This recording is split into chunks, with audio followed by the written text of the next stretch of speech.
टहली पर चढ़ने से पहले 2 हाथ में कलश हो और शिव का मूल स्मरण श्री शिवाय नमस्तुभ्यम बोलते हुए देवादिदेव महादेव को धार चढ़ रही है। 2 यहाँ दोनों।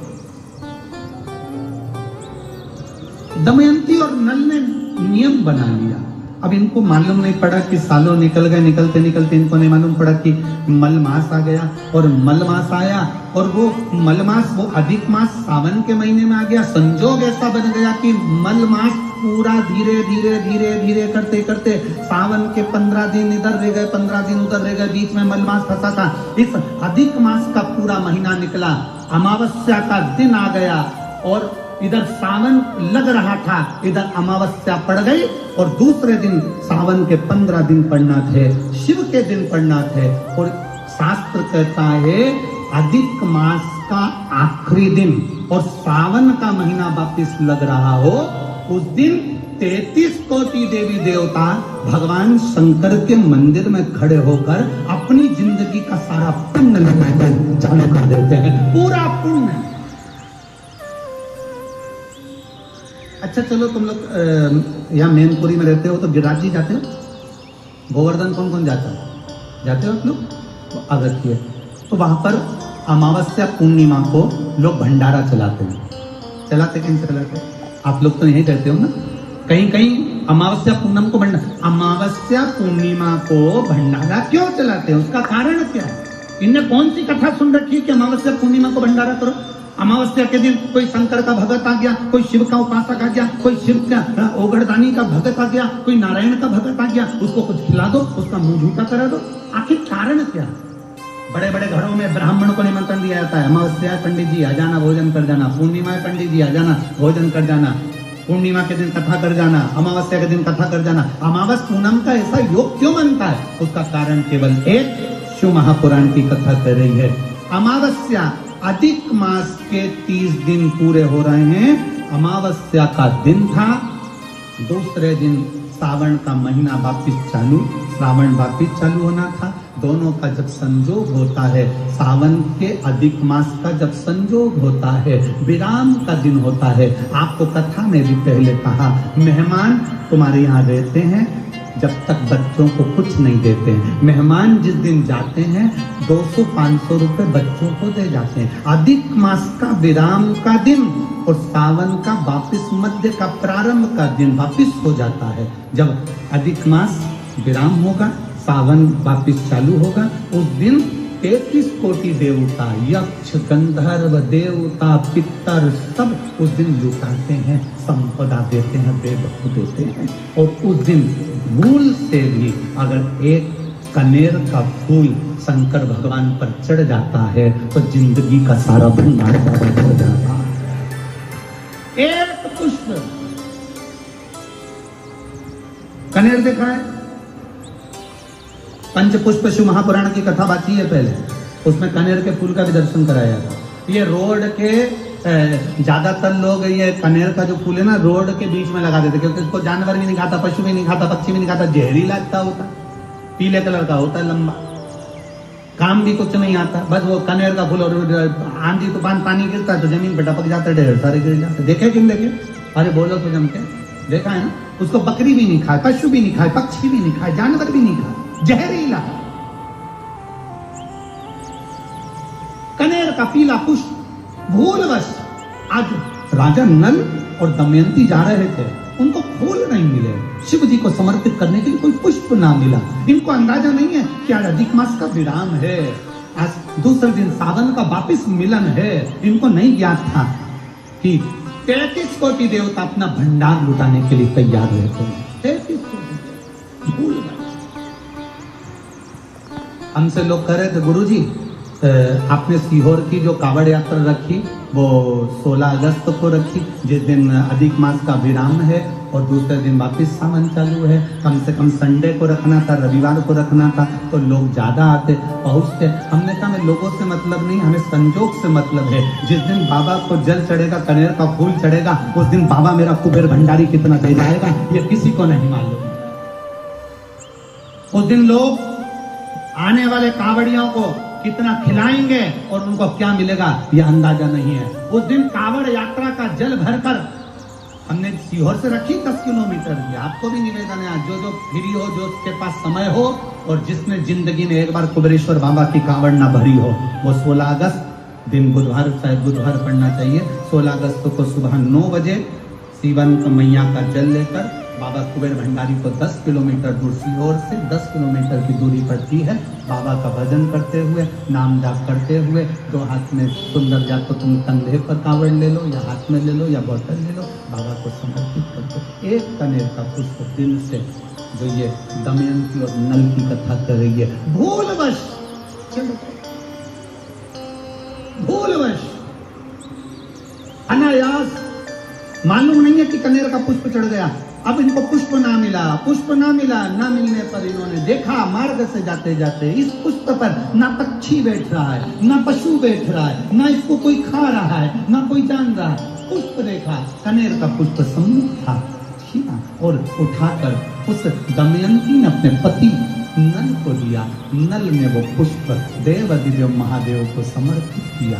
समर्पित करा हुआ पुष्प नीचे गिर गया, नीचे गिरा तो वो गिरता हुआ पुष्प अशोक सुंदरी वाली जगह पर जाकर टिक गया। तब अशोक सुंदरी ने देव दिव्य महादेव से कहा, पिताजी इसने पुष्प मुझे दिया है।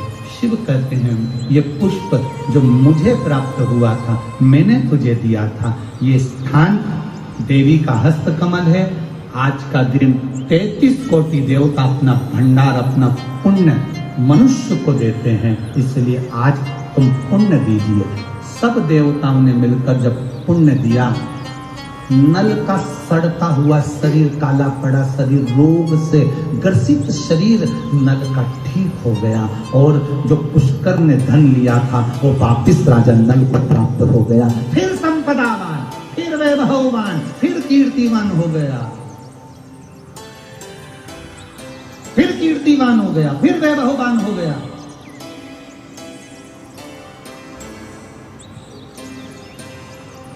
अब दिया किसने? जन के बोलो जरा, देव अधिदेव महादेव। खाली न जाता कोई दर से तुम्हारे, खाली न जाता कोई दर से तुम्हारे, मैं भी खड़ा हूँ नन्ही बात पसारे। दुनिया के लोग कह रहे थे मैनपुरी की कथा आप कहते हो बड़ी विशेष होगी, उसमें क्या विशेष है? हम करें एक एक शब्द को सुनना, तुम्हें जिंदगी में किसी के आगे हाथ फैलाने की जरूरत नहीं पड़ेगी अगर तुमने शंकर के बताए इन सुंदर भावों को अगर अपने जीवन में उतारे। 16 अगस्त को अमावस्या पड़ेगी, अधिक मास की विराम दिवस है। दूसरे दिन वापिस सावन का संजोग रहेगा। उस दिन एक कनेर का पुष्प, 2 लोटा जल बाबा को समर्पित करने का प्रयास करना। और जो आ सकते हो तो सीहोर में मेरे कुबेर भंडारी की कावड़ भरने आना, तो तुम्हारा भी भंडार कुबेर भंडारी भर देगा। कुबेर भंडारी की कावड़ कोई सरल नहीं है महाराज, सहज नहीं है। हम पहले भी कहे, कर्जे में अगर डूब गए हो, कितनी भी मुसीबत में पड़े हो, कितना भी कोई पैसा लेकर बच गया हो, रोग हो, ग्रसित हो, तकलीफ में, एक बार कुबेर भंडारी की कावड़ का स्मरण करना। भले वो 10 किलोमीटर की है, पर उसका स्मरण जरूर करें, तभी योग लगे। वो कुबेर भंडारी की कावड़ सुबह 9 बजे सीवन नदी से, हमारे जो सीहोर में नदी है सीवन माँ, उसके चौराहे से चालू हो जाएगी और बाबा के धाम पर। तत्व को जानिए। आप अपने नगर में रहकर एक प्रयास जरूर करना, कनेर का पुष्प अगर मिल जाए, यहाँ लगता है, अरे बोलो तो जम के लगता, प्रयास करना। और एक निवेदन और करूंगा मैं, अगर आप लोग स्वीकार कर लेंगे तो अच्छी बात है। हम तो इतना जरूर कहेंगे, अगर कोई के वृक्ष पर अगर कनेर का पीला फूल उस समय पर रहे, तो वो अपने आसपास वालों को भी दे देना कि ये फूल ले जाकर शंकर जी को चढ़ा दो, आज अमावस्या का दिन है और सावन का समय। अगर किसी के यहाँ बाबा की कृपा हो, अगर आप गाड़ी से आ रहे हो और कहीं दूर से आ रहे हो और आपको कनेर का पौधा मिल गया उस समय पर, और आपको लगा कि हमारे नगर में फूल मिलेगा कि नहीं मिलेगा, उस समय पर यह फूल का समर्पण प्रयास कर। नल दमयंती को खूब अपार, पर एक गलती नल दमयंती से हो गई। वो गलती क्या हुई थी उसका स्मरण अपन कल की कथा में करेंगे, उसको लेंगे। भगवान देवाधिदेव बहुत बड़ी समस्या है, और आपकी दृष्टि में लग रहा है कि आपको ये समस्या बहुत बड़ी है, आपकी दृष्टि में आपको ऐसा महसूस हो रहा है कि ये समस्या बहुत बड़ी है और इसका कोई हल नहीं निकल रहा। सब जगह से होकर आ गए, हर जगह जाकर निवेदन कर लिया, विनती कर ली, और वो समस्या आपको लगता है कि बहुत बड़ी है। तो शिव महापुराण की कथा कहती है, महाराज बेलपत्री के पेड़ के नीचे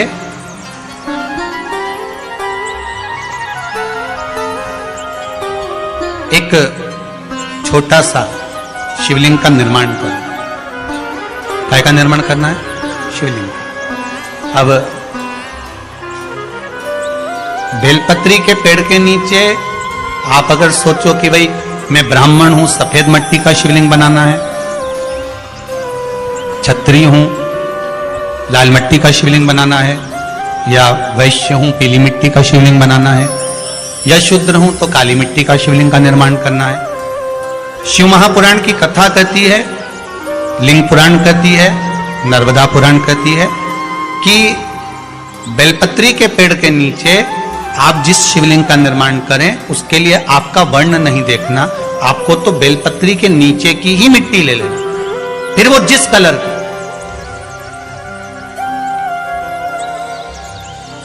हाँ, अगर आप घर में शिवलिंग का निर्माण कर रहे हो तो आपको वर्ण देखकर मिट्टी लेना है कि हम ब्राह्मण है तो सफेद मिट्टी का शिवलिंग बना ले, वैश्य है पीली मिट्टी का बना ले, क्षत्रिय है लाल मिट्टी का बना ले, शूद्र है तो काली मिट्टी का बना ले।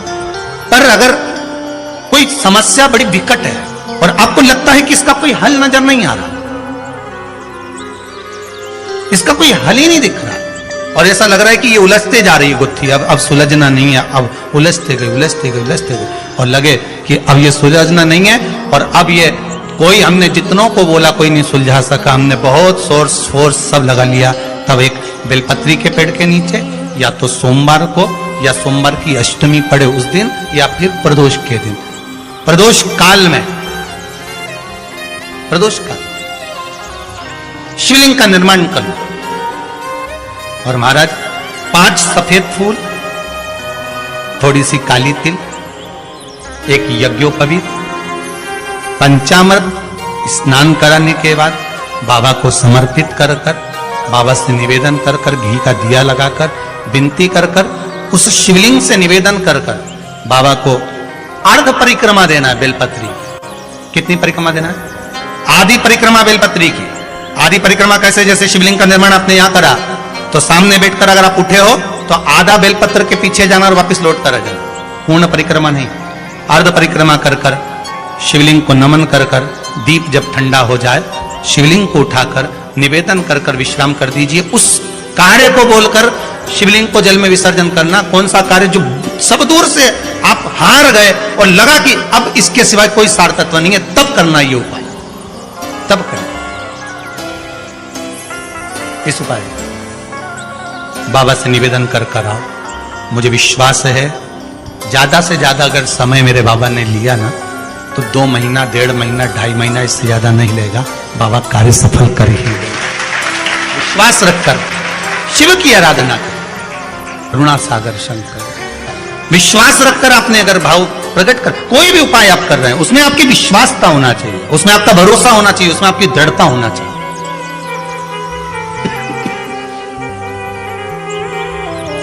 और यदि विश्वास प्रबल है, प्रेम जब अनंत हो गया, रोम रोम संत हो गया। विश्वास जब दृढ़ होता है तो भगवान मिलता जरूर। आपका भरोसा अगर दृढ़ है। शिव महापुराण में वृंदा का चरित्र आता है। जलंधर के जब प्राण छूटते हैं, वृंदा जब रोती है भगवान से कहती है कि आपने मेरा सात्वित्व डिगा दिया और मैंने आप पर विश्वास करा था। भगवान विष्णु ने कहा था कि वृंदा के पति को मारना है, तो शंकर भगवान कहते हैं शिव महापुराण में, मैं वृंदा के पति को नहीं मार सकता क्योंकि वो सात्वित्ववान है, उसकी सात्वित्वता की प्रखरता है।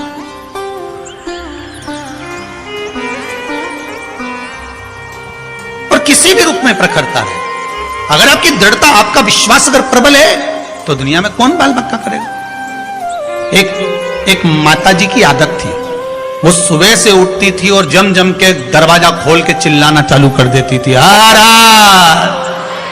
जय हो भोलेनाथ, जय हो कुबेर भंडारी, जय हो महाकाल राजा, जय हो विश्वनाथ, बड़ी कृपा करी प्रभु आपने, बड़ी कृपा करी। खूब चिल्ला चिल्ला के बोले। आने वाले समय में वो एक माइक लिए आई, ऐसा माइक लिए, और उसने अपने अपने मोहल्ले में 2-3 जगह ऐसे डब्बे रखे ना, इसमें के 2-3 रख दिए घर की छत पे, और वहीं से चिल्लाए जम जम के। सुबेरे उठे और मुंह धोया नहीं धोया और बाहर आके चिल्ला।